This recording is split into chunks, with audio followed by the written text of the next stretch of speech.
300 miles an hour is a speed that sounds more like science fiction than reality. Faster than a small aircraft, faster than most race cars, and faster than almost anything you'll find on four wheels. But here's the thing, while a few hypercars have broken this mythical barrier, it's almost impossible for most cars, even the fastest ones, to achieve it. What makes 300 miles per hour so unattainable? Is it the laws of physics, the limitations of engineering, or something else entirely? Today, we're going to dive into the fascinating science behind speed. By the end of this video, you'll understand why 300 miles per hour is such a massive challenge and why even the most advanced car companies struggle to push past it.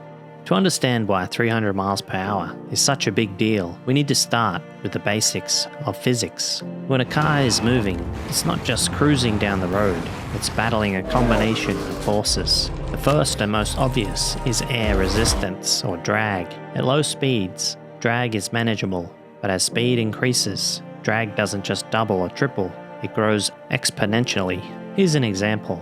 At 150 miles per hour, the drag on a car is already intense, but at 300 miles per hour, the drag isn't just twice as much, it's about 4 times greater. That means your car's engine has to work exponentially harder just to maintain speed, let alone accelerate further.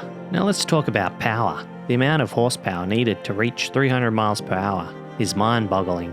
For comparison, a typical family sedan has about 200 horsepower, a supercar like the Lamborghini Huracan around 600 horsepower. But to hit 300 miles per hour, you're looking at over 1500 horsepower, sometimes even more. The Bugatti Chiron Supersport 300 Plus, one of the few cars to break the barrier, has a quad-turbocharged W16 engine producing nearly 1600 horsepower. That's the kind of power you would expect from a small aircraft. And it's not just about generating power, it's about effectively transferring that power to the wheels. At these speeds, every bit of friction, heat, and inefficiency become a major obstacle.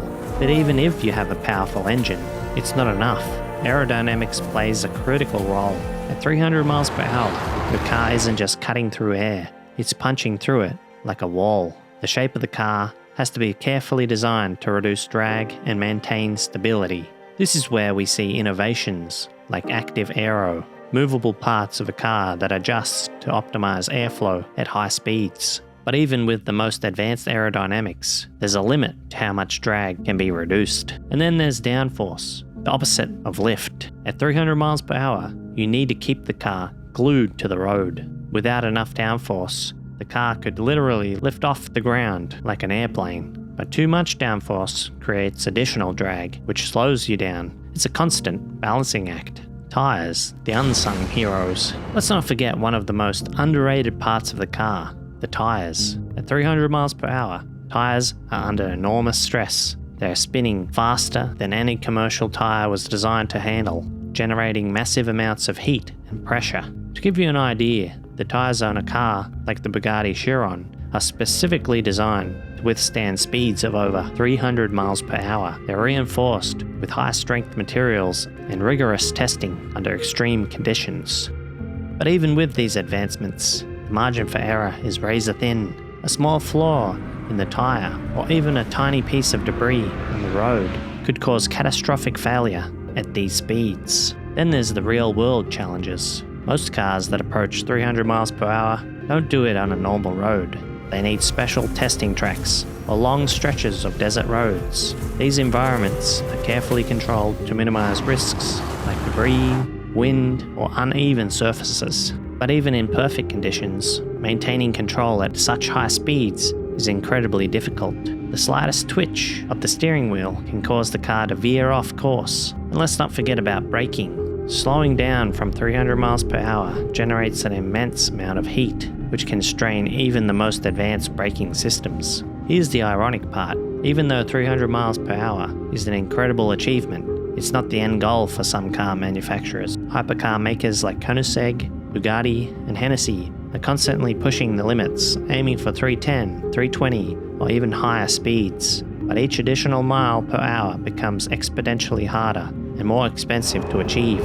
At a certain point, the question becomes, what's the purpose? For most people, even 200 miles per hour is far beyond what they'll ever experience. 300 miles per hour is more of a statement, a demonstration of what's possible when engineering, physics, and ambition collide. So why is it almost impossible for a car to go 300 miles per hour? It's not just one factor. It's the combination of physics, engineering, and real-world limitations. Reaching this speed requires overcoming massive challenges in aerodynamics, power, tyres, and more. It's a feat of engineering that few cars and even fewer manufacturers can achieve. But for the lucky few who do, 300 miles per hour isn't just a number, it's a symbol of what humans can accomplish when we dare to push the limits of what's possible.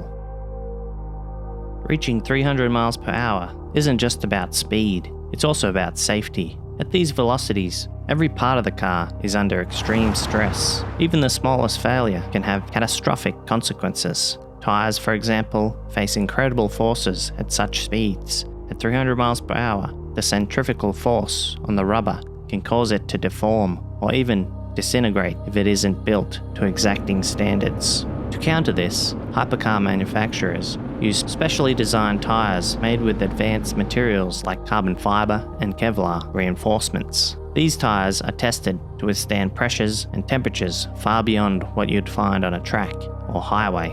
But here's the catch. Even these advanced tyres have a limited lifespan when running at such speeds. After just a few minutes at full throttle, they might need to be replaced. Then there's a matter of stability. At 300 miles per hour, the car is fighting against immense aerodynamic forces, and even a slight gust of wind can destabilize it. Manufacturers rely on advanced active aerodynamics, including spoilers, diffusers, and deployable wings to keep the car planted on the ground. Some hypercars even use computerized systems to make micro adjustments to the aerodynamics in real time, ensuring stability during these high-speed runs. Let's not forget about the driver.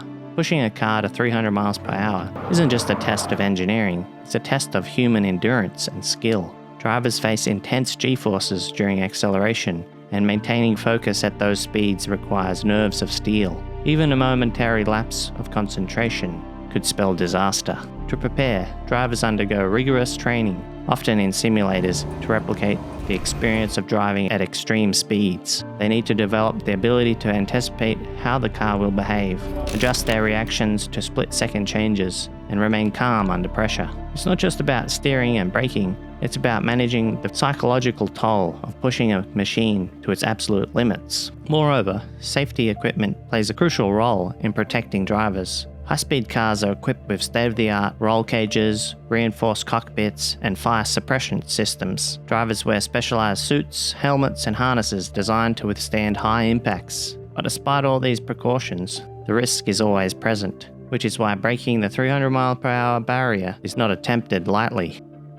If you enjoyed this video, feel free to subscribe, and we'll see you in the next one.